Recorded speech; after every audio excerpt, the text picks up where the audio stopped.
Let's skip it. Assalamu alaikum wa rahmatullahi wa barakatuh. Bismillahir Rahmanir Rahim. Nahmaduhu wa nusalli ala rasulihil kareem. Amma ba'd. Babu tawqir al-ulama'i wal-kaba'iri wal-kibari wa ahli al-fadli wa taqdeemihim ala ghayrihim wa raf'i majalisihim wa idhari martabatihim. We continue our book Riyad-us Saliheen by Imam Nawawi rahmatullah alayhi. We continue the 44th chapter of the book. And this chapter itself begins with the importance and respect towards scholars, elders, and giving preferences to them over others and raising their status. Inshallah, in this particular chapter, we will go over one ayat of the Quran and few ahadith of the Prophet ﷺ related towards the importance of knowing what is true knowledge, respecting the people of knowledge, and of course the elders, and giving them the preferences that Allah subhanahu wa ta'ala and His Rasul defines to the Quran and the Sunnah. Imam Nawawi rahmatullah alayhi brings this, the first thing in this chapter, he brings this one ayat of the Quran, and inshallah we'll go over this. Allah subhanahu wa ta'ala mentions in the Quran, Ba'da a'udhu billahi minash shaitanir rajeem, Bismillahir Rahmanir Rahim, قُلْ هَلْ يَسْتَوِي الَّذِينَ يَعْلَمُونَ وَالَّذِينَ لَا يَعْلَمُونَ إِنَّمَا يَتَذَكَّرُ أُولُو الْأَلْبَابِ.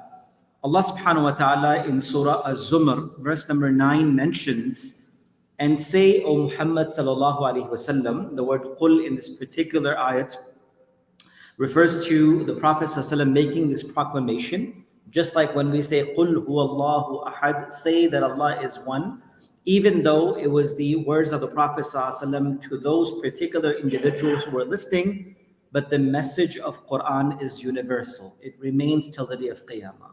So this very particular ayat of the Quran, even though was a direct saying of the Prophet ﷺ as an ayat of the Quran to the audience, but it remains as a universal message till the day of Qiyamah. So the Quran says, "Qul, announce to the humanity, to mankind, هَلْ يَسْتَوِي الَّذِينَ يَعْلَمُونَ وَالَّذِينَ لَا يَعْلَمُونَ. Are those who know equal to those who know not?" The Quran says in that form, and I'll explain why the Quran says that. And then the Quran further mentions and says, إِنَّمَا يَتَذَكَّرُ أُولُو الْأَلْبَابِ. It is only the people, the men of understanding, who will remember, i.e. the signs and symbols of Allah subhanahu wa ta'ala. Now, a few very important things in this very ayat of the Quran. There are many ways that the Quran mentions things. One of the ways of the Quran, and this is a little bit deeper study of the tafsir of the Quran, it is known as istihfami inkari, where Allah subhanahu wa ta'ala questions, but in a negation form, meaning in a sense where you know a person is very, very truthful. A person is always truthful. And do they say, do you think I'm going to lie? You know, as they say, kya main jhoota hoon? Like, do you think I'm a liar? Meaning a person who is known to be truthful is saying a question in a negated form to say, how can you ever think that I would lie? So this is known as istihfam in a sense of inkar, in negation form. So you're questioning in a negative form. So Allah subhanahu wa ta'ala uses this particular form in multiple places in the Quran, where Allah subhanahu wa ta'ala is not saying that those who don't know are better than those who know, but Allah subhanahu wa ta'ala is saying, how can it ever be possible that those who know and those who don't know ever be equal in the eyes of Allah subhanahu wa ta'ala? Qul, O Muhammad sallallahu alaihi wasallam, announce, هَلْ يَسْتَوِي الَّذِينَ يَعْلَمُونَ. Istawa, yastawi means something that is equal or something that is balanced. How can it ever be possible that those that Allah subhanahu wa ta'ala has bestowed upon with knowledge, with understanding, with comprehension, be ever equal to those who don't have the knowledge, have that comprehension?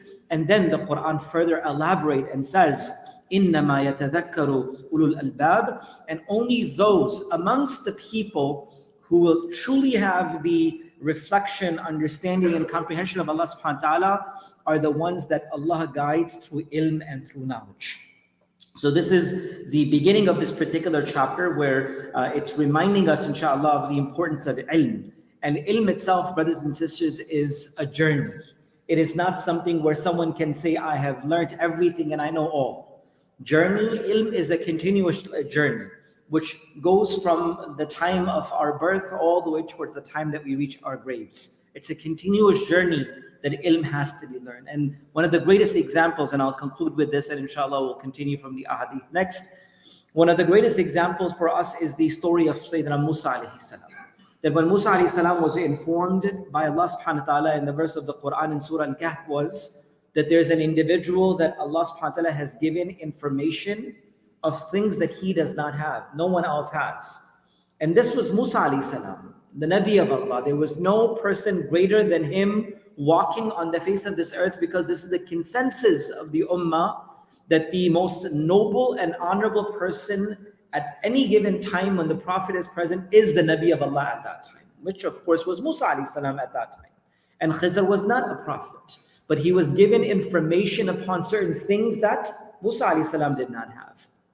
So he said, I will spend my entire life. Uqb in Arabic means 80 years, which is the verse of the Quran, which also metaphorically means my entire lifetime. Even if I have to give my entire life, I will go and seek knowledge of what Allah has given him that I can also acquire. This is a Nabi of Allah striving for knowledge. So for all of us, inshallah, this chapter should create, of course, respect and dignity and honor for the people of knowledge, but also should create a desire to learn more deen. Right? Just as we have desire to accumulate as much as we can, better homes, better cars, better businesses, better jobs, better investments, all these things are in our minds, but also better ilm, knowledge, Quran, deen, understanding, so the zeal of knowledge should also come in our hearts. May Allah give us tawfiq and ability to practice, inshallah. Subhanallah wa bihamdihi, subhanaka wa bihamdik, nashhadu an la ilaha illa anta nastaghfiruka wa natubu ilayk.